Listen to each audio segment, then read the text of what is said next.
faithfulness. On that day, we just talked about this day we have storms. And our faith continues. On that day, Christ will reward your faithfulness. Look at verse 10. Do not be afraid of what you're about to suffer. I tell you, the devil will put some of you into prison to test you, and you will suffer persecution for 10 days. Be faithful until death, and I will give you a turnover chain. A crown of life. How many of you remember the turnover chain from last week? Well, this is what one really looks like. If you don't know about the turnover chain for UM football team, here's what it is. This is a mock-up of it. It's actually 6 pounds of solid gold. Yeah, and the U, it's all about the U. The U is studded with sapphires. And here's what they do.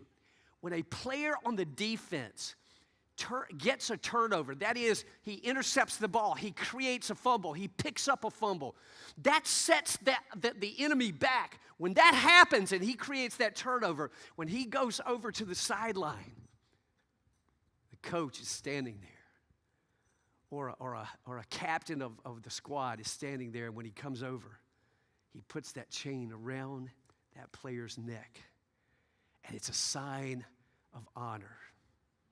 It's a sign of being rewarded for fighting hard. Folks, what an image of what happens when you go through the storm. And Satan wants to set you back, and he wants to set Christ's fellowship back by trying to expose us all as fakes.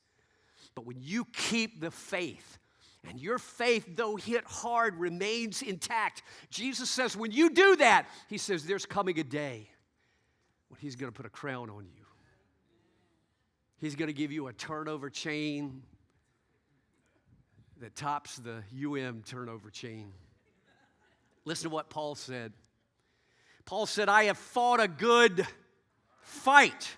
I have finished the race, and I have kept the faith. I didn't lose my faith. My faith didn't shatter. I kept the faith. Now, because I did that, there is in store for me the crown of righteousness, which the Lord, the righteous judge, will award me on that day. And not me only, but also to all who have longed for his appearing. See, it's not going to be an angel that's going to reward you. It's not going to be a famous Christian. It's going to be Jesus himself. Jesus said, rejoice in that day and leap for joy, because great is your what? Reward in heaven. Now back